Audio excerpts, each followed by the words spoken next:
and the green and white upon my chest. It's such a joy for us to see, for they play football the Celtic way, with the folded clover on my breast, and the green and white upon my chest. It's such a joy for us to see, for they play football the Celtic way, for they play football.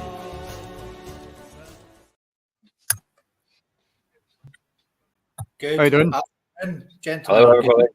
Depending where you are.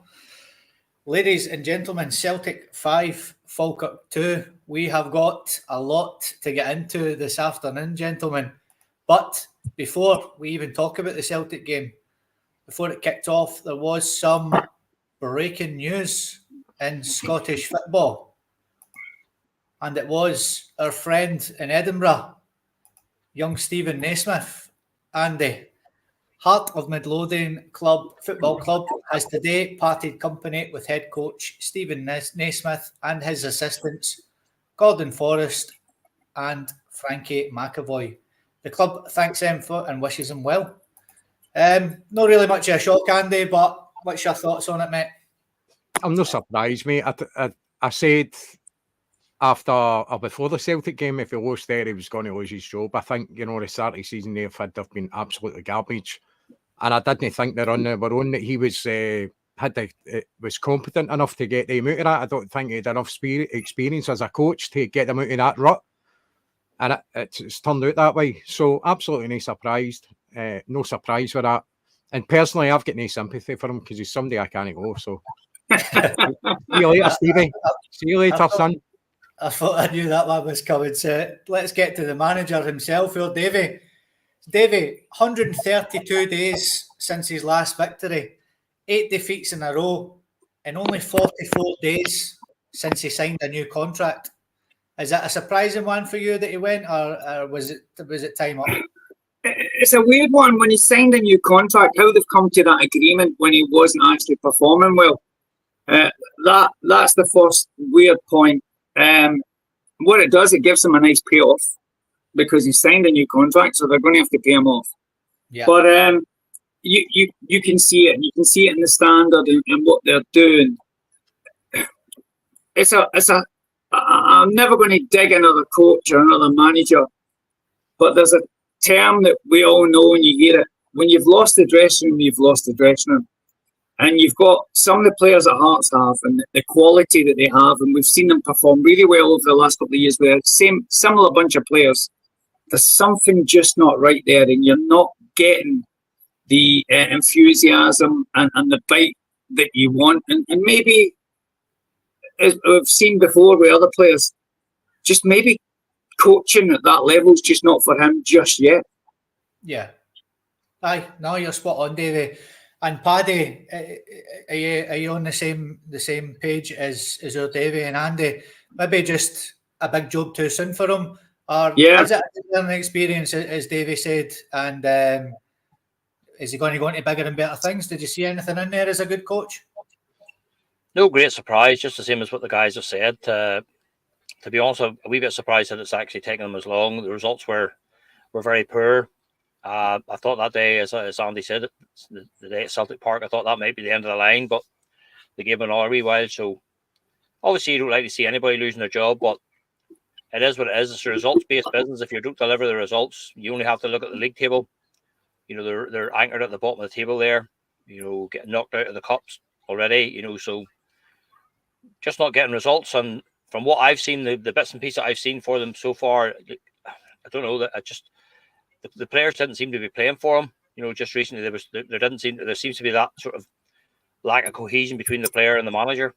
So when that happens, you're always going to be up against it. But I don't know where he goes from here, to be honest. It's always going to be difficult. Hart's big job. Possibly maybe too much for him. Maybe if he had started off at one of the maybe smaller clubs or whatever. But as I say, it's just unfortunate, but it's definitely not a surprise. I think he's going to have to go backwards to come forwards again, gents. I think he'll get a bigger club than Hearts, to be fair. But anyway, Get it right, Rooney Naismith, because you're a wee fud. So Yes. It's, I mean, but the reason I think that things go so pear-shaped is when you finish third last year, and you've got those hopes of qualifying for European competition. There's something desperately wrong. It's erratic performances, and you know that's lost him his job. Aye, that's it. Right, moving on anyway, gentlemen. Andy, the starting lineup for Celtic today. Let's get into this because it's probably the biggest talking point of the day. 8 changes for Brendan Rodgers. Very bold. It didn't work out in the end, as I'm sure we're going to get into. But having a look at that starting lineup there, Andy, hindsight's a wonderful thing, and 8 changes was a bit too much. Just looking at that starting lineup, what was your thoughts when you first seen it? I think I was expecting changes, mate. Maybe not that much, quite wholesale changes in that team there. But I seen Brendan talking before the game, and he made some really good points there about it takes a lot of energy. You see that midweek result in the Champions League and the kind of emotional energy it takes at you as well. I think this was the perfect opportunity to give the players who are in the background or looking at this strong bench we're meant to have to bring them on and let us have a look at them, let him have a look at them. Falkirk aren't a bad side, by the way. They're a good side. So, this was going to be a test for them no matter what, especially with a whole new defence, really, when you think about it. So, a pretty unusual defence in front of Kasper Schmeichel the day. But as I said, if you're not going to play them in games like this, then when are you actually going to get to see the backup and see where? So we've got Aberdeen, right? So that's going to be difficult, man, because they're off to a flyer this season. So, but it's at home, so you've got to fancy us. Oh no, it's not. What is it? Hamden. Hamden team anyway. That has told me I was in it. So there was quite a few changes, mate. But as I said, we had to have a look at who was going to come in and replace these players who are normally starting the game. Aye, definitely. And Davey, just having a look at that starting lineup as well. As a manager, mate, 8 changes. I thought it was a bit too much as well, but that's why Brendan Rodgers gets paid the pop stars' wages and I don't. But have you ever been in a situation like that yourself where you've had to make as many changes, and has it worked out for you? Well, I think we discussed it the other night with the boys when you were, I don't know where you were, Scott. You were away on holiday somewhere the other day. Sorry. No, I think we discussed it the other day, and we discussed that the changes, 2 or 3 changes were good to give the guys a chance. Falkirk was a step that Celtic should go forward and appreciate. They're doing very well.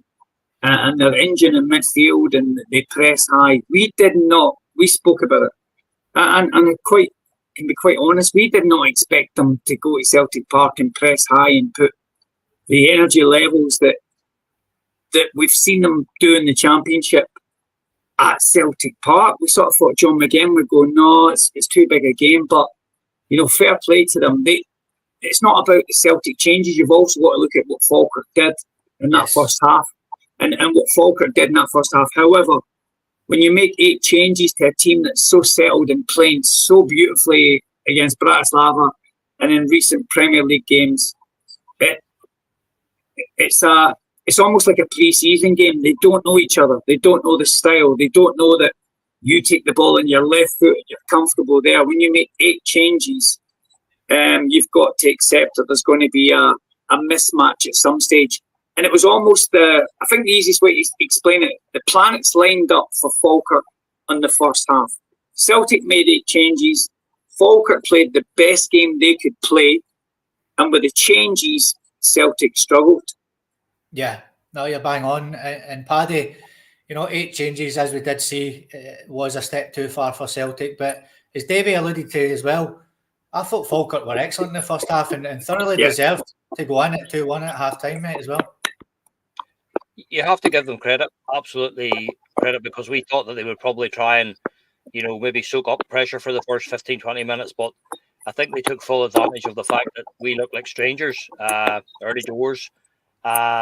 Certainly far more changes than I would have anticipated. I thought during the week, he's probably going to rest 2 or 3 or whatever and give 3 or 4 guys a run here. But I didn't see that coming, the number of changes, and I think that was reflected in especially the first 15, 20 minutes, because we were, as I say, we just looked like strangers. And Falkirk, to be fair, they took full advantage of that. You have to give them credit. They didn't come to sit back and defend. They came and were prepared to have a go. And they actually played some decent stuff, especially early on. They were comfortable on the ball. They weren't just resorting to lumping the ball forward. They were hitting us on the break, so they deserve credit for the way they played. But certainly for me, I was actually surprised when I saw our starting lineup. I was very surprised at the number of changes he made. I thought he would have done maybe 3 or 4, and then maybe brought the rest of the guys on once we got ahead. But as you say, that's why Brendan gets the big bucks. Yeah, it's not like him to make as many changes. And listen, I'm sure he'll admit himself, Andy, that it wasn't good enough, and he made fast. Just touching on Falkirk, Scotty, they actually want to look out of place in the Premiership. No, they went to Celtic Park and played a lot better than a lot of the other teams that have came to Celtic Park in the league this season. Put a lot of teams to shame in our league coming and playing that way they did, but that's what you can do in a one-half game. I think a cup game is a bit different for a league game, but brilliant, absolutely brilliant. So, gentlemen, let's get into the game. So, Andy, first chance came on the 4th minute with Jamesy Forrest. Brilliant between him and Bernardo, a wee 1-2. Came back to Forrest, he just tried to dink it in the sort of top corner, and fingertip save from the goalkeeper. A positive save, and we Forrest coming on, Mr. Dependable usually, isn't he? Bernardo, really good to see him getting a run out. I know I thought Bernardo played pretty well today.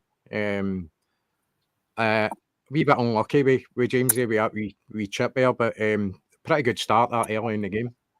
Aye. And Davey, one of the players that came in, James Forrest, brilliant 1-2 with Bernardo, cracking save for the keeper. I think the build-up play, we spoke about this before. I mean, the keeper's done brilliant. He's come in, but we spoke about Celtic's build-up play and how they go forward, and Forrest comes in with that level of experience. But do you know what? It's one of them things that you say, great work for the striker, but great work for the keeper as well. Yeah. And Paddy, it's something that James Forrest has adapted to his game. When he was a young player, he always went outside, always. And now you see him coming inside, and the wee 1-2 with Bernardo, what a treat, and unlucky not to get us off the mark early doors. He's such a clever player, and he's got clever as he's got older. He uses his experience. So he maybe just doesn't have that burst of electric pace that he had before. But when he comes inside and he gets in around the danger area, he's a very dangerous player. And again, when you see it again, it's a fantastic effort, but it's a brilliant save from the goalkeeper. Absolutely full stretch at fingertips just to get it around the post. It was just going to nestle nicely in the top corner. But as Davey says, brilliant play. I think it was him and Bernardo. Lovely one-touch stuff around the edge of the box to create the opening, and very unlucky from Jamesy, but a terrific save from the goalkeeper. Yeah, goalie was good today, mate. So he was. And Andy, on the 11th minute, Celtic Park fell silent. Bog was sort of an innocuous ball, Andy, to Valle. It was who got his head in it. And when it broke into the sort of central defensive midfielder position, there was nobody there. So it wasn't the boy's fault. There was just no cover for him. And the boy McIver, whatever way you want to put it, just got the ball, mate. And what a goal, beating Schmeichel for there, 1-0 Falkirk. I think Rory Hamilton was calling him McIver. I think his name's McIver, mate. I think it's that pronunciation for, but for me, that's McIver. But Valle, he does the ball out. I think he's getting fouled in the box, mate. He's getting pulled back. Yeah. For me, that's a foul. That's how he actually get out to then challenge the ball that's left his seat. He's kind of stuck in that area, but there's still no backup for the boy. And by the way, what a fantastic finish for him. And it just kind of silence the place, doesn't it? It's not something you expect. It's not, Scotty, it's not a foul. It's not a foul. And as a neutral, and look at you two with your lovely green and your backgrounds, it's not a foul. And either way, it's not a foul. But even if he hadn't held him back, that boy, what we call him, McIver. When you think back, we're old enough to remember Gary McAllister. He was the sort of guy that hit things for 25, 30 yards all the time. He won't hit anything as sweet as that, maybe 9 or 10 times this season. The ball dropped into that half space, and sometimes even as a coach, you say to your players, you bring them in at half time. There's just nothing you can do about that. There's nothing you can do. That was just a bit of excellence. The ball dropped in that half space. He took it first time, and even a top-class keeper like Schmeichel, he just couldn't get there. And what you do is, as they did, you just sort of say, right, we need to rebuild from that. That was just unlucky. That was an absolutely sensational strike, and it was just a good finish, even though Celtic were in the ascendancy. But Falkirk, as we all agree, were actually doing all right in that part of the game. They were doing all right. They were creating a battle, and that was just lucky. For me, it's not a foul. It's really weak, but it's just an amazing, lucky or unlucky strike. Aye, Paddy, it was, as Davey says, it was a great strike, but just for me, I've played, and so's Davey played in there as well, in that defensive midfielder position. None of the centre-halves got out to him. There was nobody in defence. I seen Hatate sort of just pondering back as he did sort of most of the game that he was on. But not taking anything away from the boys, some strike, 1-0 Falkirk. Yes, somebody has to press the ball, Scott, you're right. And when the ball drops in there, there's a back four for Celtic. And where the foul is, where you think the foul is, he's man for man. So the other centre-back has to step out. If you're going to be really critical, the other centre-back has to step out to the ball, but he doesn't. And he just catches it really well. Aye, Paddy, some striker. Definitely. And I think there's, we can debate that all day long, but I think it was symptomatic of the way we were defending pretty early on.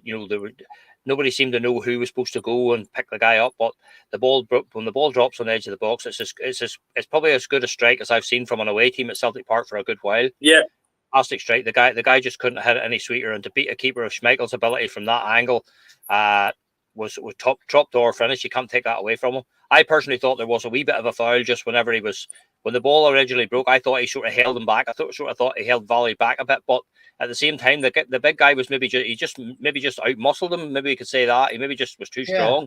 But I thought there maybe was a hint of a wee foul, but you can't take away from the finish. The guy top drawer. It might not have. See, I know we disagree, Davey, and obviously talking about the foul and all that. The reason why I think he's clearly getting held back, but it's also stopping him forgetting to go and try and approach that ball before the boy hits it. It might have not got to the ball, but he might have been able to get in the way to try and block it in some way. And I think it's kind of instrumental in that move. And I'm not taking anything away for the boy's strike. It was a fantastic strike. But for me, I know you're a manager and all that, Davey. You obviously but for me, I think it was getting fouled there. And you know what? Some of our guys maybe thought that. Maybe some of our other defenders, like Davey said, maybe that's the reason why they didn't push out. Maybe they thought there was a foul coming. Maybe they sort of thought there was a foul coming, because it definitely looked like to me. As I say, you can't take away from the finish. The guy, it was a sweet strike. Yeah, I think you're right, and what Paddy says and what Paddy said earlier, I think you're spot on. Look, we would fight about whether it's a foul or not. But when you look at the time and how quickly he caught it, even if he wasn't being fouled, he's probably only going to make 3 or 4 yards. He's not even going to get close to him hitting that strike. He's not. He might put him under pressure that he maybe makes a mistake and doesn't catch it so well, but he's not getting to the ball. He's not getting there. It's about 8 yards, and he's got a lot of steps to make up there. And we could argue all day whether it's a foul or not, but he's not making up those 8 yards.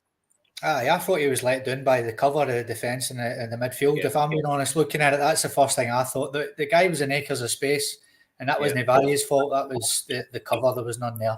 So, and as Stevie said, that's the thing. The one guy that didn't think it was a foul was the referee, and he's the only one that matters. So you know yourself, you need to play to the whistle. I think some of our guys definitely did sort of freeze a wee bit, maybe thinking there was a foul coming, but you have to play to the whistle. The referee didn't see it as a foul and didn't give it. So, as I say, fair play to the guy. He tucked it away nicely. Aye, and listen, at the end of the day, they deserved it. Listen, first 20 minutes, Falkirk were the better team. They were pressing as well. Calvin Miller was brilliant on the left for them. They played well. Their shape, their desire, everything was there. And listen, they fully deserved it. So we started to come back into the game. That was a wee kick up the arse after that, Andy. And we duly got our rewards on the 22nd minute. Bernardo played the ball into Hatate and Valle. Lovely little header back to him. And Bernardo, what a strike, mate. One each. Fantastic goal. And a great move there as well. Wee Valle involved in that with the ball for Hatate. But what a fabulous strike for Bernardo on the volley. Great finish. And just what we needed. Things weren't quite happening for us at that stage. So getting that goal really kind of took the pressure off a wee bit, that at least we'd get back in level terms. And also you've got in the back of your mind, you've got the big boys on the bench if need be as well. But I think, we were, as the game went on, we were hoping we weren't going to have to need them, because we were thinking that the guys on the bench, the backup was going to be strong enough to deal with Falkirk. But maybe Celtic's maybe underestimated how good Falkirk were, because all you had to do was look at their recent record, and they've had a very good recent period. And even getting in for last season, they were unbeaten, and so they're certainly no cannon fodder for us. They're a pretty good, organised, well-drilled team. You could see that. But a great finish for Bernardo, and delighted for him to get another goal as well. Aye, he's a big game player. He's proven that, Davey. And he came in, a great ball for Hatate. Yeah. And boy Valle with the knock back to him. And you're no saving them, are you? No, technically the strike is absolutely pitch perfect, but the idea of what he's done with that header, to have that awareness, yeah, he hasn't backwards headed that. He's in a zone where he knows there's 3 or 4 Falkirk players around him. He hasn't backwards headed it. He hasn't just flicked it on. He's actually set it up on a plate. Bernardo has got the quality and the technicality to just absolutely smash it. It's listen, the 4 of us could do that 8 times a night practicing that, and we won't catch it as well. But Bernardo has that quality. But the layup from the header is quality. The ball into him is quality, and it's deserved. It's an absolute brilliant goal. Aye, Paddy, all round, technically brilliant ball in for Hatate, and as Davey said, it wasn't just a casual feedback or anything. The boy put it on a plate for Bernardo, and that's what you get when you've got the Portugal under-21 captain. What a strike from him. It's true. Absolutely. Great goal all round. And to be fair, I thought Bernardo at that particular stage of the game, the more we were struggling a wee bit to cope with Falkirk, I thought Bernardo was probably showing up better than anybody else. He seemed to be the one that was driving us forward and taking the ball on. But brilliant from Hatate. The vision, as Davey says, the vision from Valle to see that, to be able to see that there, and then for him to be able to hit that the way he did and hit the target.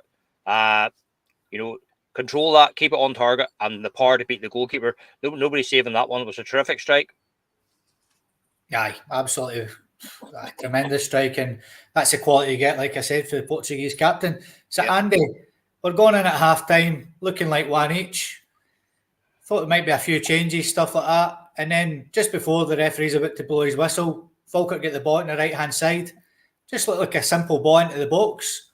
But the young boy, 20-year-old Yeats, gets a head on it. 2-1 Falkirk, unbelievably. That boy argument that crossed the ball in, he caused us a bit of bother today. I think his physicality, but it was also, he wasn't scared of going forward either. I think it was causing Vi a bit of a nightmare at times. Fantastic ball there. That boy's standing there himself. Absolutely nobody with him. And for me, it wasn't like a power header. He just placed it into a place where Schmeichel simply couldn't reach it. But poor defending, mate. I think that's really bad defending.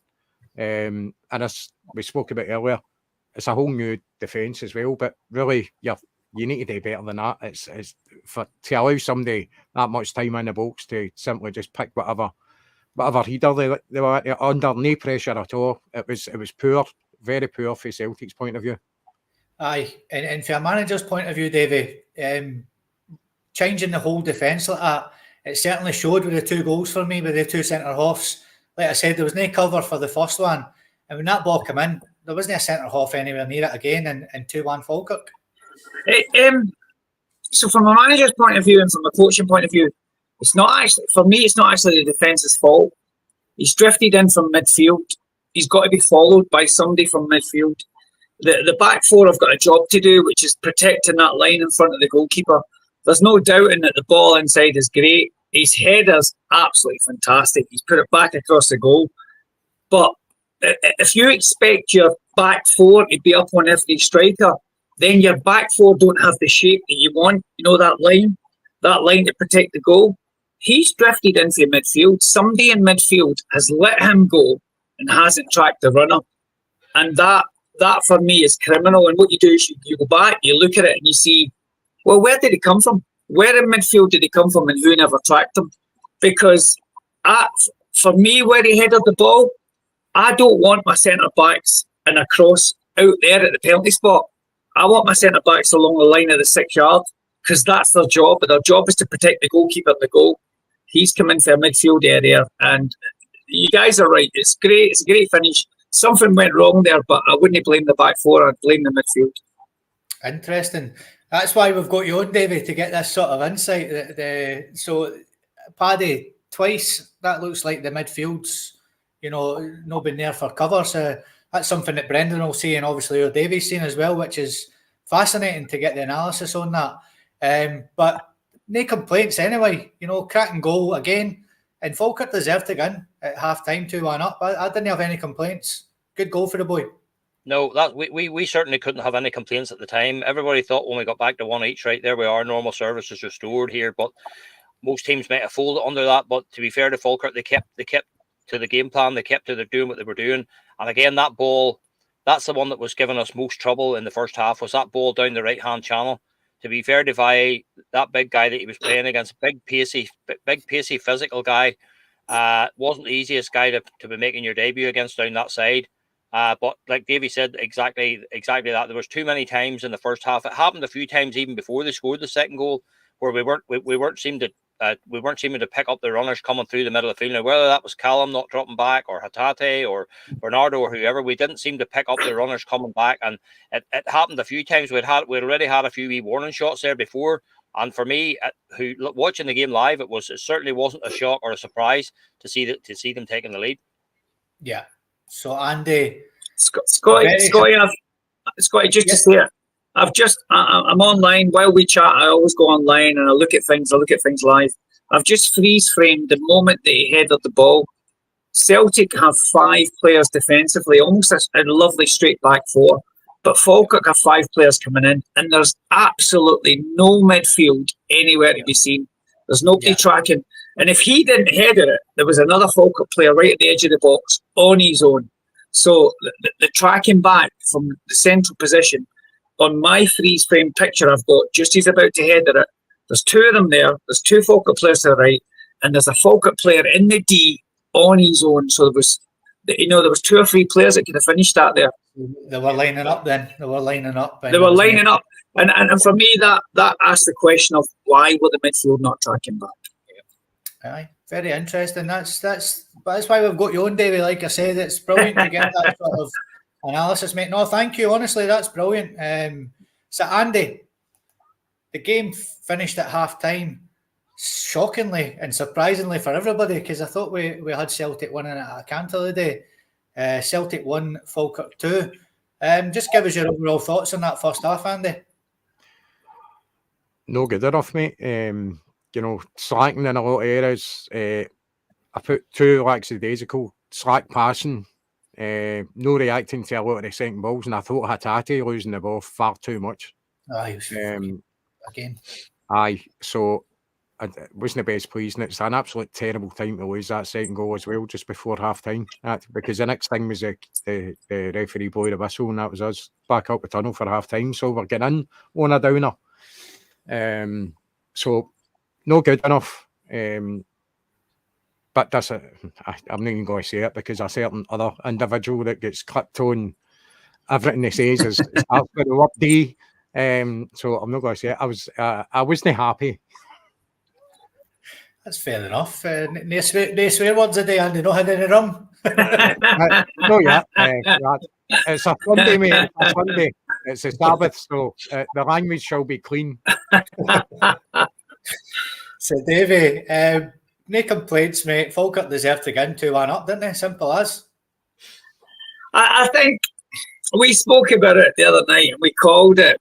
We know how Falkirk play in the Championship. However, this is where I don't mind saying we got it wrong. We got it wrong. We thought Falkirk would maybe come to Celtic Park and maybe change their style.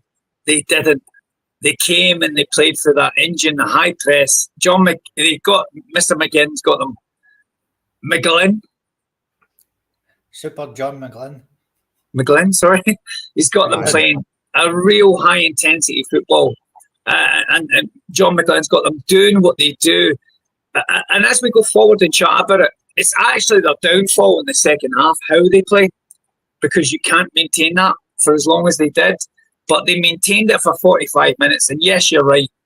Not necessarily they deserved to go in 2-1 up, but they deserved something to go in at half time.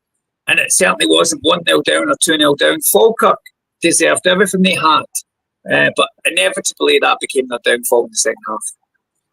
Yeah. And just your overall thoughts in the first half, Paddy? No complaints. Absolutely no complaints whatsoever. We were, as I say, I think for long spells in the first half, they actually gave us a wee lesson on how to keep the ball. And that's what we said. We talked about it during the week. I wasn't sure if they would be brave enough to maybe try that at Celtic Park, but they were. Stuck to their game plan. And as I say, we can have absolutely no complaints because there was just a lack of sharpness. There was a lack of intensity about our play. There just seemed to be, all that we've been doing, all the good things that we've been doing, especially last Wednesday night. Just the players just seemed to be running around, didn't seem to know each other. There just seemed to be that whole lack of cohesion and everything. And Falkirk took full advantage, which is what you would expect any team to do. So going in at the break, we said it literally before the whistle blew that the Celtic players can expect an absolute rollicking at half time because it was simply not good enough. Simply not good enough in the first half. Yeah, and that's what I like about this podcast is we're no biased. We're no negative either. We just call it like it is, and that's exactly as we've done there. So thanks very much for the analysis there on that first half. I'm biased. I'm off.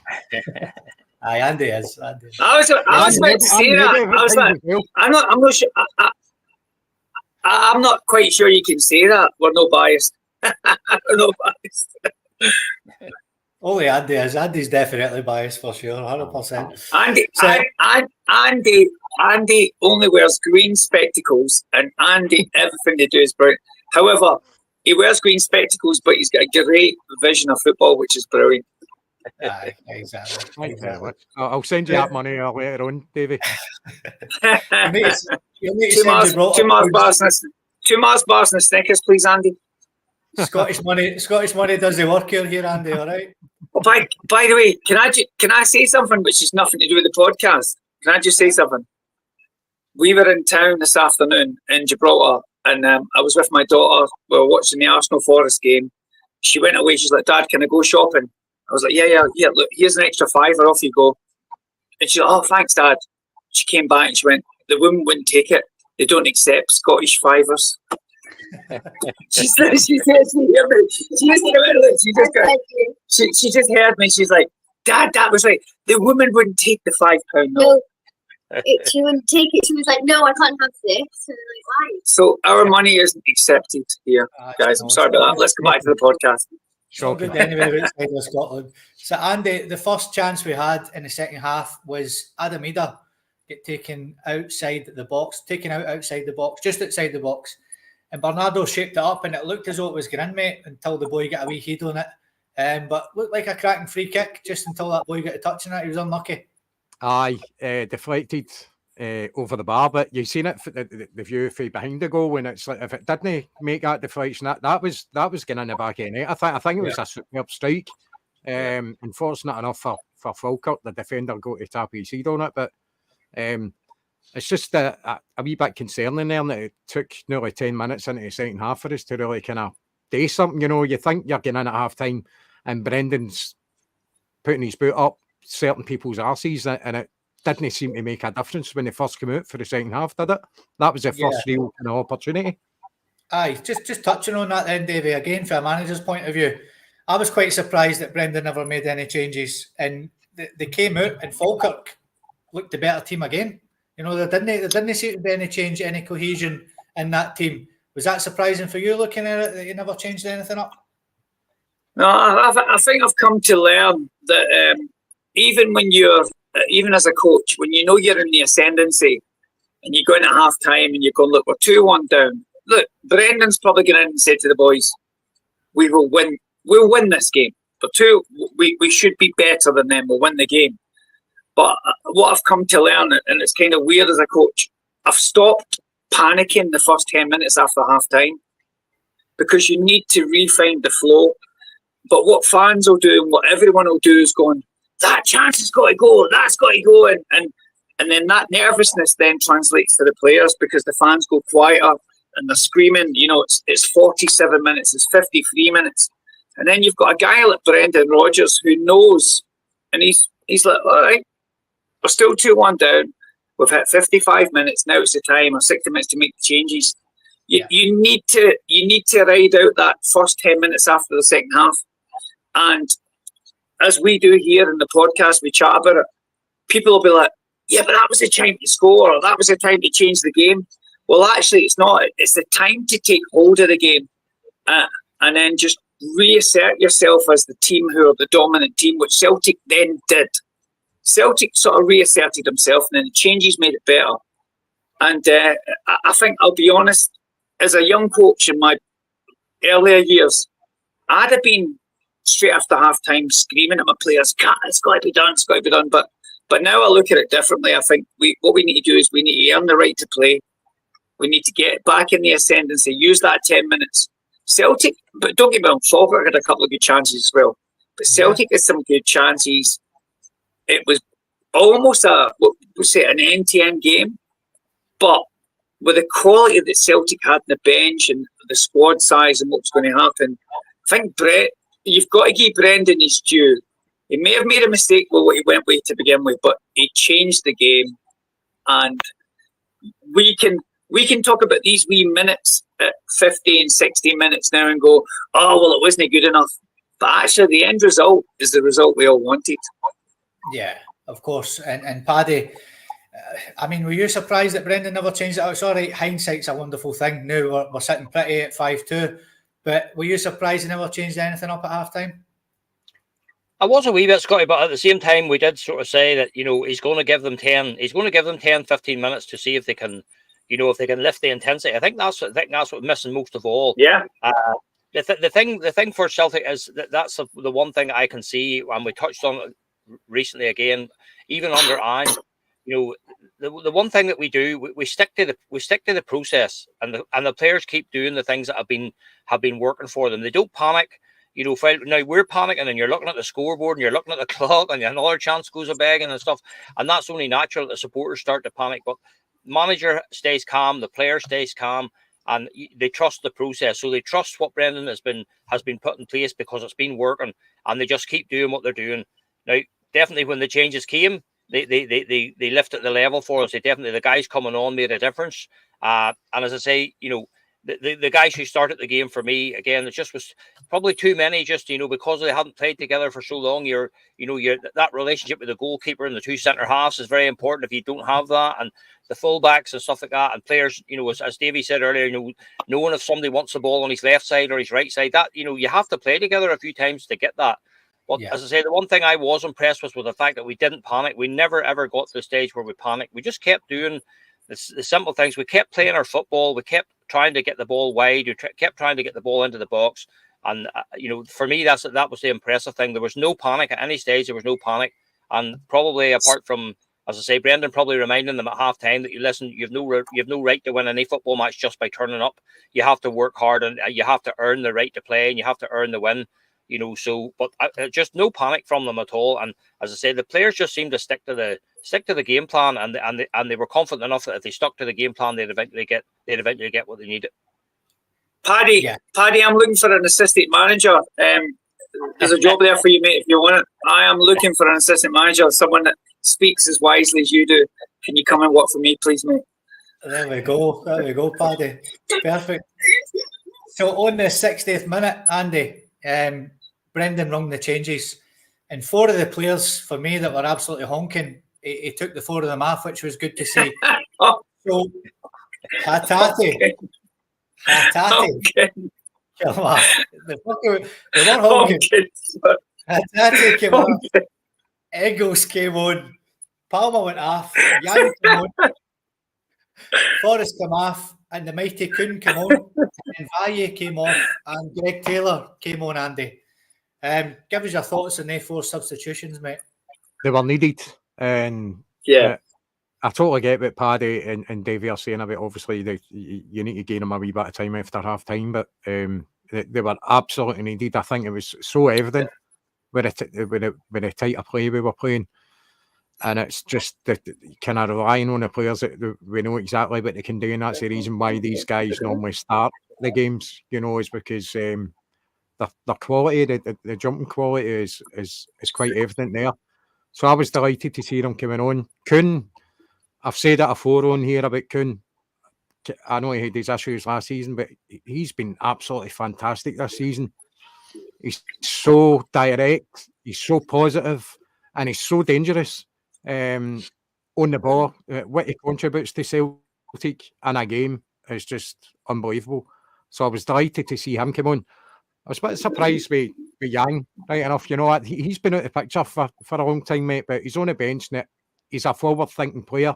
Wee bit erratic at times sometimes. I think he's still got a lot to learn. Is he going to make it as a Celtic player? I think time will tell. If Brendan thinks he's got a chance to actually do something with Yang, then he's the perfect manager to do that because he develops players. So, good to see these players coming on just at the right time. And as we know, it went on to make a big difference in the way the game ended.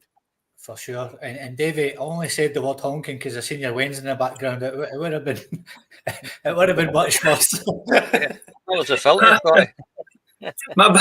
I've been trying to squeeze the filter in. My boy keeps saying to people, Daddy doesn't like people who swear, but Daddy swears a lot. Daddy swears a lot. No, it's a weird one for the wee man. He's not heard it because he hears Daddy Scottish all the time. But Andy, again, as I was saying, I just said to Paddy, I'm employing you as well.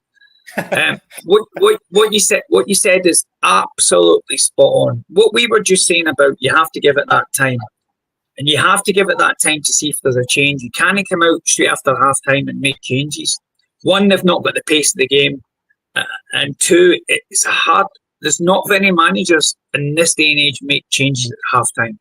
So what you do is you say to the players at half time, you're in there, you go, look, guys, you've got fucking 10 minutes to sort this out. And if you don't, I'm going to make changes. So, Andy, what you said is absolutely spot on. He gave them the 10 minutes, 15 minutes, and then he made the changes. And I think that's why you got to take your hat off to him, that there was never any stress, I think, on Brendan. But he gave them that time to sort of refine it. They didn't quite. It was end-to-end football. And then when he made those 4 changes, they made the changes, the game changed. So you're absolutely spot on, mate. It's one of them. The manager has to. You have to hear the guys. I don't make changes at halftime. I'm honestly, I get in your head and I say to you, look, you've got 5 or 10 minutes to change this. And I think Brendan did that. But what he did to change it was perfect. Aye. And Paddy, since this is your and Andy's last podcast before you move over to Gibraltar next week, I'm bringing Andy in as my strength conditioning coach and Paddy as my number 2. Good luck with that, because I can't even strengthen condition myself now. Mind anybody else. Listen, the struggle with my accents will be okay. So, Paddy, cracking substitutions by Brendan, but the 4 players for me let themselves down. They were honking, and I call it as I see it. The 4 players were terrible. Well, they were, and you know what? He probably had, he could probably have included another couple in there as well. There was another couple who maybe weren't at the races either. But those 4 were the ones that sort of stuck out to everybody. But just what we said, what we talked about during the week, and I know you weren't on during the week, Scotty, but we did say that about, this is their opportunity. Players are going to get an opportunity, and when they get an opportunity, if they're fringe players, they need to produce. So the likes of Palma there today, like you can't say in any way, shape, or form that Palma has given Brendan them to think about for next week or the week after, or anything like that there. I mean, Jan came on, and in the first 10 minutes with coming on, he done more in the first 10 minutes than Palma had done in the whole first half. That's what we were crying out for Palma to take the guy on, take him on. We were screaming at the TV, take the guy on, commit the defender, get the ball in the box, whatever. But so again, that's just what we said during the week. They did, these players need to show us something whenever they do get their chance, because they're maybe not going to get many chances. And exactly what we talked about during the week about when you look at Maida, when you look at Kuhn, when you look at Kyogo, when the guys that are sitting on the bench watching these guys, if they want to get into that Celtic team, they are going to have to get to those levels. And in the first half, I'm sorry, but Palma in particular was nowhere near the level that he needed to be at. So the changes that we made had to come, and they definitely did. They give us a lift. They give the crowd a lift. They give the rest of the players a lift. And you can see the quality that they bring. Greg Taylor's another guy, takes an unbelievable stick, but I thought we improved greatly on the left-hand side when Taylor came on, gave us a bit more balance.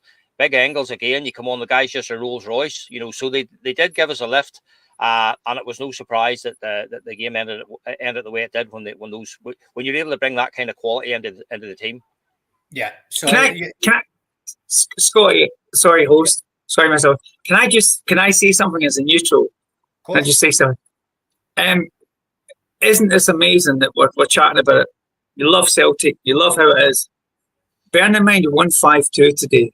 They won 5-2 today. But how good Celtic have been playing. Here we are talking about Celtic being down at halftime and being heavily critical of a team that won 5-2 today. Yeah. And as the coach, and this is me as a neutral, I'll be in the dressing room right now going, yeah, it wasn't good enough, and we've got to sort that out what happened in the first half, but we still won 5-2 today. Yeah. And it's lovely to hear you guys and how passionate you are about your team and what could be better, but your team still won 5-2 today. And they were, and we have to talk about it, and we have to talk about why it happened and what he did. 100%. But guys, they got it right, and you're right. And as we spoke about the other night, just maybe that the players who are on the fringe just aren't good enough and aren't ready yet to play in that first team. That's something Andy brought up in the green room before you guys come on. It's a great point, that. Let's just talk about it before we talk about the impact that the subs did make. Andy, me and you had a quick chat about it in the green room. It's maybe gave Brendan Rodgers food for thought that these players that we have got on the bench aren't as good as a lot of Celtic fans actually think they are. I know it was only one game, but it was against lesser opposition, to be fair, and they came in, and as Paddy alluded to as well, guys like Palma and that aren't going to be ripping the jersey off Maida anytime soon, are they? They're no, mate, and what concerns me when we're talking about quality in the backup, as in on the bench, or the other squad players who we thought were in a strong position when it comes to squad quality-wise this season. I think what's quite evident is that not one of them put in a performance today. They had an opportunity to go and show what they can do, and it's quite concerning that not one of them took that opportunity. And in fact, any of the ones that come in just didn't look good at all, mate. I think Trusty done all right. I think he was okay. Never really done much wrong, but I wasn't impressed, mate. So it's an eye opener. I think it's an eye opener for Brendan as well, that if he wants these guys to come in and actually push these players for their jersey and their place, he's got a lot of work to do on the training field to get them up to the kind of levels. Aye, and Davey, you come up with a great point there about these players. None of them have really gave Brendan any food for thought, but do you think just because it was a one-off, these players aren't up to speed yet? And it's something you said as well that I'm going to come back to. It did have that pre-season feel about it, and that's what happens when you're having to get players that are up to speed. It sort of showed, didn't it? I think he'll, if he's been honest with himself, I think he'll go home tonight and say 8 changes were too much. I think if he's been absolutely honest with himself, 8 changes were too much, and it's too much to change a team that absolutely destroyed Bratislava and done Hearts last week, and how Celtic have been playing. Yeah, you want to give the boys game time, but unfortunately, against a team like Falkirk that are playing the way they've been playing, top of the championship, crowds flying in, playing high on the front foot. Hindsight is the most amazing thing. Hindsight is 20/20 vision. And then you look back at this today, you'll be like, oh gosh, I got it wrong in the first half. I actually maybe got it wrong because, and we got it wrong chatting about it this week. Nah, there's no way Falkirk are going to come and throw it at Celtic. But they did. And 8 changes sort of changed it for them, Scotty. So, yeah, I think that if you're looking back in it, you can make all those changes, but 3 or 4 is all right. And it's not so much about the players aren't good enough. The players don't have the same balance and flow. When you've got 7 players in the team and you make 2 or 3 changes and they control the balance and flow and how you play. But when Celtic play the way they play, if you make 8 changes and there's only 3 players that have the balance and flow, the 8 changes that come in play their style of football and how they see it. Celtic have been playing with such wonderful balance and flow and intensity. And when you take 8 of them out, you're not going to get the same. So I think if hindsight being 20/20 vision, I think Brendan will be sat there tonight going, thank goodness we got the result. I made the changes in the second half, but 8 changes were too much. Aye, and Paddy, the energy levels and the pressing certainly wasn't there at the normal starting 11. Andrew's come up with a point there. You can't form a definite opinions on new players based on one game. I don't think we're trying to do that. We're not trying to do that, Andrew. We're just saying, that we expected a bit more probably for the players than what we got, and we didn't see that, Paddy. Yeah, and we're not basing definite opinions on one game for where Lewis Palma's concerned. We've been seeing this from Palma basically since he came to the club. The guy is, for me, the guy flits in and out, and he'll score the odd goal here and there and stuff like that. But I'm just not seeing it from him on a consistent basis. And again, you can give Trusty and you can give Vi a wee bit of a bye ball today. It was our first game. Falkirk came and put it up to us and all, and it wasn't easy either. But we're not jumping the gun, and we're not basing that opinion, or we're not forming any kind of a definite opinion on those guys. But we were talking during the week about the guys that are on the bench or on the fringes of things, and how are they going to push the likes of Maida and how are they going to push Kuhn? Well, this is what we're talking about, Lewis Palma. If he hopes to dislodge Maida or dislodge Kuhn from that Celtic team, he's going to have to show a lot more than he's been shown. And that's not just based on one game. He was dreadful today, but we've seen that from him. It's just a lack of consistency, and you can see literally within 5 minutes of Yang coming on, the difference. As I said, Yang was taking the man on. He was coming inside. He was linking the play and stuff. So we're not basing it on one game where Palma's concerned. Yes, it's one game for Trusty. It's one game for Valle. But we're not judging those guys based on one game. But that's what I'm saying. We're not. We've been talking about Palma for a long, long time like this. So, and I'm not trying to single the guy out by any manner of means, but to me, I just don't see it. I don't see how he hopes to get a regular starting spot if he's going to contribute like that. Aye, I don't think MD's came in today and ripped the jersey off any of the first team players for sure.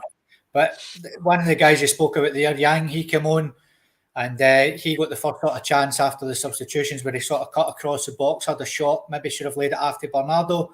But then a couple of minutes later, Andy, Ida Ralston played a lovely ball into Kuhn. Kuhn, who was man of the match for me, we'll speak about that at the end of the game though, plays a lovely ball in, and Adam Ida's there, mate, for a tap-in, 2 each. Aye, it's a great move. Kuhn involved again. Just a brilliant player. On top form at the moment. Yeah. Certainly made a difference when he came on the park, and it was certainly a welcome addition on that park today, because I think he definitely changed it up for us. And a great ball in for Ida. Simple as you like, wasn't it? Just in the right in the middle of the box himself, and it was a pretty simple tap in with Ida, but it was in a really good position as well, and getting that good pass for Kuhn as well. Absolutely delighted delighted for Ida as well. You know that he's been not getting stick around, just a few wee question marks being asked there, and maybe about his fitness as well. But I thought the big man looked quite sharp today. See, when we get our best players on the park, he looked a different player. Aye. And one of the things, Davey, was he wasn't getting the service, but they 4 substitutions, as you alluded to as well, just completely changed the game, mate. Yeah, and again, you know, I'm like, I go back, the goal's great, the ball wins great, but I go back to the build-up to the goal, and we spoke about this. Is that me? Sorry, is that me buzzing? We spoke about this, Bratislava, and how the goals come centrally rather than from wide. The pass into the box between 2 players is phenomenal, and it's what Celtic are doing so well at the moment. They're passing centrally, and players are running onto it. So that the delivery across the box is brilliant, but the pass into the box between players, for me, it's just what changes games. You know, when players can run into that, and when you make those changes and that starts to come, that's what Celtic do so well at the moment. And let's get across to your assistant manager now and get his thoughts. Paddy. Paddy, just stick with it, pal. The money's coming. I couldn't agree more. Exactly. You know, that's the one thing that was lacking in the first half was the quality, our quality inside the box, the quality of ball into the box, and once we get in there, a Big Ida again. When you watch it back, we actually froze it here on TV just to see. Literally, if he had taken one more step, he would have been offside. Yeah. He literally just stayed level with the ball. He was just level with the ball. If he'd literally taken one more step, he'd have put himself offside. But, you know, fantastic play, ball into the box, great ball across the goals, and all he has to do is basically knock it into the net. So brilliant play all round. And as I said, just at that stage, that's when we were sort of saying you can see the level of performance has been lifted here. The level of intensity has gone up a notch or two. And that was down to the changes. And you can't ask any more of the big lad. I mean, you know, sometimes we moan about the service a forward gets or doesn't get, but he puts himself on the edge of the 6-yard line and he's there to finish it off. And then, Andy, I got that sale wrist thing again. Literally finished right in my notes. And oh, right, is that what you mean? Sorry. Aye, see, you're a dirty boy. That's why it's called the Rock of Gibraltar. A minute later, the same combination, Kuhn into Ida, bust through 2 players, and the goal was gaping. The goal was gaping, and 3-2 Celtic. Let's not get into gaping. It was again a great move, and straight after the goal as well. Big Ida, just cool as you like, just slots it in the back of the net. Delighted for him. A very good move as well. Aye, and David, it just shows you how quickly football can change. 2-1 down to 3-2 up in the space of 2 minutes.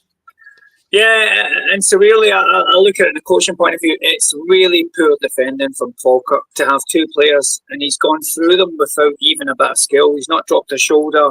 He's not had to do anything. He's just taken his touch. He's very composed. Listen, there's no denying his composure in front of goal to just slot it is absolutely brilliant. But the 2 Falkirk defenders have got to have a look at themselves. That is the worst defending I've seen in a long time. And it's not, listen, we can compliment Celtic and what they do and their movement, but that wasn't even complimentary to Celtic. That was just poor defending.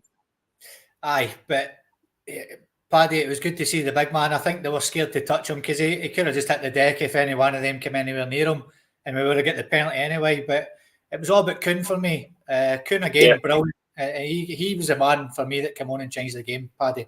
He's the one that made the biggest difference. He was the one who started us playing at that speed and the intensity that we need to play at.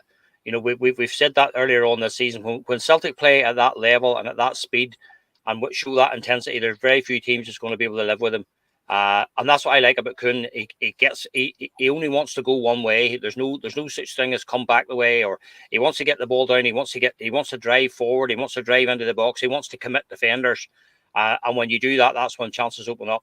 Defenders know that they can't afford to stick a leg in there because he's moving at that pace that if you touch him at all, he's going to go down. Again, not great defending probably, but again, you know, the 2 defenders that were probably taken a bit by surprise by the speed of the whole thing. All of a sudden, Kuhn and Ida were just straight through up the middle, you know. So it wasn't the best defending, but at the same time, it was definitely Kuhn. Great work from Kuhn to find Ida and a top drawer finish. Aye, it certainly was, Andy. And on the 81st minute, one of the other players that came on, our main man at the minute, our Engels, should just show you what £11 million buys you. A great ball through. Kuhn, probably the fastest guy at Celtic at the minute. They're saying he's actually faster than Maeda.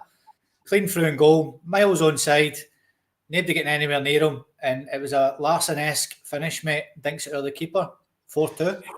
It was a quality ball for Engels. He's just his vision there as well. Kuhn straight through and goal with his pace, and just a lovely wee chip there. The keeper already went to the ground, but a cracking wee chip there.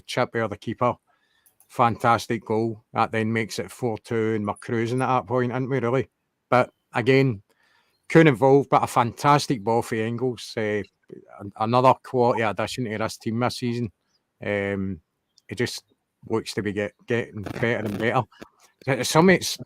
When you see Engels, obviously he's a young player, but he's very mature up there when it comes his football brain, with his vision and stuff like that, and his actual play when he does play a ball through, the quality, the weight, it's just perfect for through balls and stuff like that. So, really good goal, really well taken.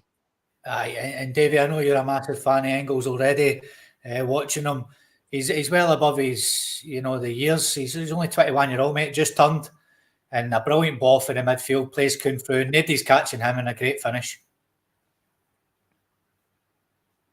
No, not at all. He's going to be one of them players, I think, like Van Dijk. When you had Van Dijk, he's one of them players who will play at the level he has to, and he will always be a level above.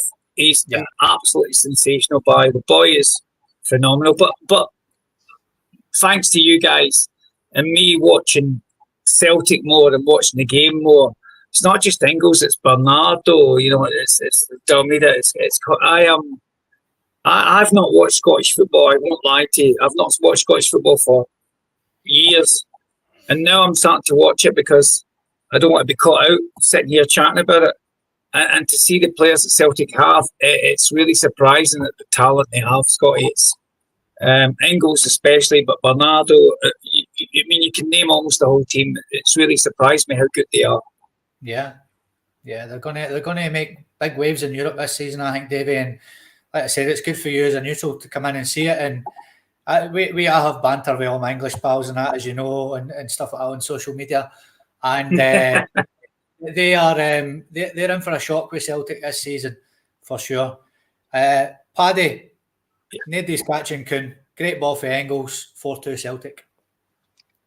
This guy, I've been saying it since the day I first heard that we were looking for him. I started watching clips of him and I started asking a few guys, what about him and stuff. This guy is destined for the top. There's absolutely no doubt about it. I said on Wednesday night we need to enjoy this guy while we have him, because he's just different gravy. The guy has the whole lot. I mean, take the ball down, one touch, bang, forward. No thoughts of going sideways or whatever. Just a great ball, and the pace on the pass just allowed Kuhn to take the ball in his stride. He didn't have to break stride. He just had to move on to the ball. So wonderful vision, wonderful pass, and then he still has to do the hard part, and he draws the keeper. And lovely wee dink over the top of him. Lovely composed finish. So brilliant goal all around. But Engels is becoming a big favourite. Aye, for sure, man. He's going to be some player, Andy. And it went from 4-2 to 5-2 again pretty quickly after that. So Kuhn scores, totally deserved it. Completely man of the match for me. Come on, changed the game. Bernardo won it. It broke to Kuhn. We sort of Stramash again, breaks to Kuhn. 5-2 Celtic. Great goal for the boy. What a finish.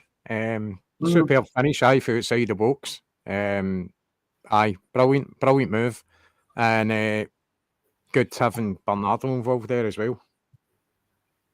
Aye, Davey, Kuhn deserved that, didn't he? It was the icing on the cake for the boy. Came on, completely changed the game, and great finish, 5-2.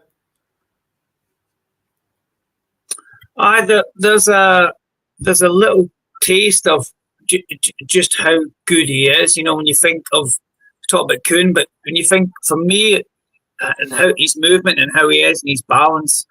You think of, and I don't want to push it way out there, but you think of Aguero and players like that who just latch onto stuff and just know how to find the back of the net or find the target. I thought it was brilliant. The fifth goal, in a coaching sense, was delightful because they were just so much in the ascendancy that they just knew that anything they hit was going to go on target. It felt good, and you just seen that at the finish. It was brilliant. Aye. Paddy Kuhn totally deserved that. I just said to Davey there, icing on the cake. The boy was unbelievable for me when he came on. Completely changed the game, and it was a cracking finish as well. Definitely, and we've seen that from him since pre-season. He's come in. He's looked a totally different player. Last year, I thought he looked a wee bit lost a time or two. You can even see the difference. He's obviously spent the summer working out in the gym and stuff. He's built himself up. He's a lot sturdier than he was last year. And this is the thing. I think Kuhn and Engels in particular. I think these two guys we now have these two guys that can take us to a different level in Europe. These are the guys that will lift us a wee bit in Europe. Again, I suppose the biggest compliment you can pay the Falkirk player for the first goal was Kuhn's goal was very similar to the strike that he had from the outside of the box. So he can count himself very fortunate. He can say that I struck one as well as Kuhn struck one. They're very, very similar areas and stuff. But no, Kuhn's just the guy's on fire, absolutely on fire. And as I say, you can see the speed of the team. You can see the intensity. You can see the drive. Whenever the likes of Kuhn and Engels and them get involved in the game, they're just different. They're just on a different level, and it's great to see. It's great to see because I did sort of think last year I wasn't sure about Kuhn, to be honest. I hadn't seen enough from him. But when you see the way that he played in those pre-season games against Chelsea and Man City, and then he's brought that into the league form, and the guy's just absolutely on a different level than he was last year. And he's gonna, that's gonna improve the guys around him. So the guys that are sitting on the bench, maybe fringe players at the minute, they're seeing the likes of that level that these guys are getting to, and that's the level. If you want to play in this team, that's the level you're going to have to get to. So brilliant, just brilliant. Just turned the game. Those were the two in particular. Kuhn and Engels definitely were the two that turned the game on our favour today. Aye, both magic, mate, when they came on, and definitely brought that bit of quality that we needed. I think he had it was a teeth injury or something like that, wasn't it, when he came in? Problems with his teeth. He said he lost almost 2 stone of weight. Aye, so it was a lot of weight he lost, and he had to build himself back up. So he's certainly done that, and he's definitely been one of our best players. So the last thing that happened, gentlemen, was Boy McKenna got a red card right at the end for a tackle at Ralston. And the game finished Celtic 5, Falkirk 2. So just, Andy, overall thoughts on the game. Just give it to us, mate. I think the most important thing, especially in the Cup, is you win the game. And we've done that. And looking at it, if you're an outsider looking at it, you're going, why are you picking holes in this performance if you've won 5-2?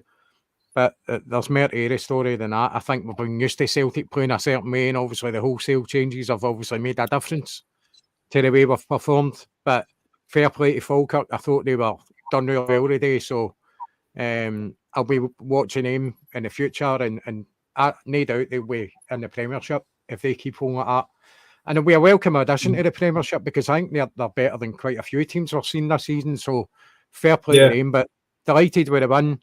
Delighted with the goal scorers, and when the big guns come on, you could see Celtic back to our old selves, and delighted to be through to the next round into the semi. So, quite happy. I think the game against Aberdeen's going to be very difficult, right enough, because they're playing really well.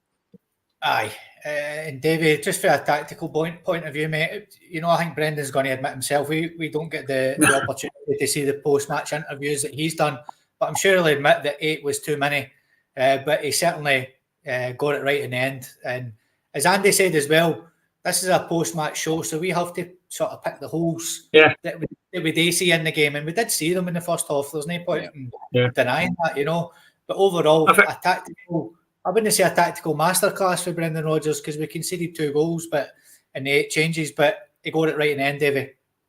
Yeah, I think Andy's words are absolutely perfect. anyone who looks at it will go, well, you won 5-2, who cares, But I love that we're sitting here critiquing the standards and how it should be, and we sit and chat about it. He got it wrong. There were 8 changes was too many, and then he got it right in the second half, and the players got it right for him. But yeah, Andy's spot on. Anyone who looks at this score line will be, why are we on this podcast critiquing? And the reason we're on this podcast critiquing is because the standards that Celtic have set, and what we're going to do is we're going to hold them to task for those standards, and we expect to see that every single game now. And that's how we go forward, isn't it, Paddy, my number 2? That's it. Yep. Go for it, Paddy. Well, I just know exactly the same. Like we've been, as I said to Andy on Wednesday night, we're a very honest support. We call a spade a spade. We don't sugarcoat things when and also, and we've become used to a level of performance. And I think Brendan will be the first to admit that our level of performance, irrespective of how many changes were made, our levels we fell below the level that we've been playing at this season in the first half. And that's not good enough. That's not good enough. It doesn't matter who the opposition is. So we definitely let our standards slip a wee bit in the first half. We bit of tinkering in the second half, and players maybe getting a wee bit of a rollicking at half time made the difference. But that's we're not picking holes to find fault or anything like that. There, we're just simply saying listen, we fell below the standards that we've been setting ourselves this season, and that's that's what we were saying. The entire squad, when you get the opportunity, I think you can probably. Our first 11, probably we could probably all pick them at the minute. Our strongest 11, but there's another 11 or 12 players there who are on the background. Who, as we said before, if you're going to get an opportunity, you need to come in and you need to take your chance. You need to grab it with both hands. And certain players just aren't doing that at the minute. And if they're not going to do that, well, they're not going to make inroads. But we're certainly not being critical of the team in terms of trying to find fault where it doesn't. It's just, as I say, when you fall below the standards that you've been setting, that's what can happen. But thankfully, we have the quality now in reserve to bring on, and if we are in trouble in a game, we can turn to the likes of Kuhn, we can turn to the likes of Engels and bring them on. And these guys will just turn the game for us. Yeah, no, bang on. So, ladies and gentlemen, that's it. It finished Celtic 5, Falkirk 2. The only last thing I'm going to ask from the panel is, so starting with yourself, Andy, is to give me your 4-Leaf Clover podcast man of the match today. Who are you going for and why? I'm going to go with Kuhn for obvious reasons. I think he came on and really changed the game and had a big influence in it with his contribution, both with way-offs, setting goals up and scoring himself. So he will be my man in the match, Nicholas Kuhn. Davey, who are you giving it to and why? Yeah, it's kind of weird. I'm not a fan of giving it to substitutes, but I agree with that man with the baseball cap. Can't believe I'm saying this. And I've only offered him a job as like strength conditioning coach as well, not even like number 3 coach. But I agree with exactly what he said. When someone comes in and changes the game, even for the minutes he's played, and for what he did towards the end of the game, that one, it's good management and good, good assessment of the way the game was. But he came on and he absolutely changed the game. So for me, it's good. Yeah, and Paddy, you've been outvoted, but we still need your opinion. Are you agreeing with the guys? Are you going for Nicholas Kuhn as well?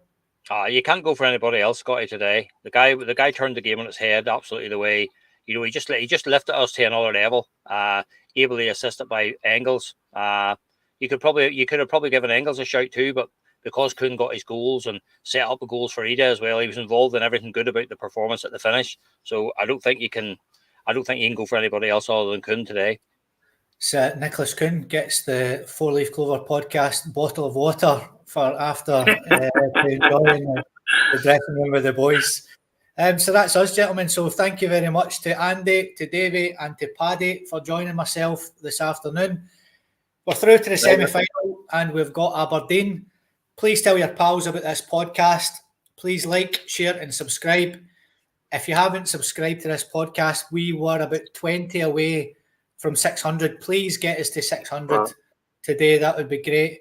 That's us. So on Wednesday night, we have got our Simon Donnelly, who's going to join us live on the podcast. And that is for the last of the Tommy Burns month that we have at the podcast here. So again, gentlemen, thank you so much for joining me. Thank you so much to the viewers for your comments. And we will see you 7 p.m. UK time on Wednesday night, because we are an international podcast. That's us from all the guys. Thank you very much. All right, guys. Cheers. Good night, mate. Lovely to see you guys.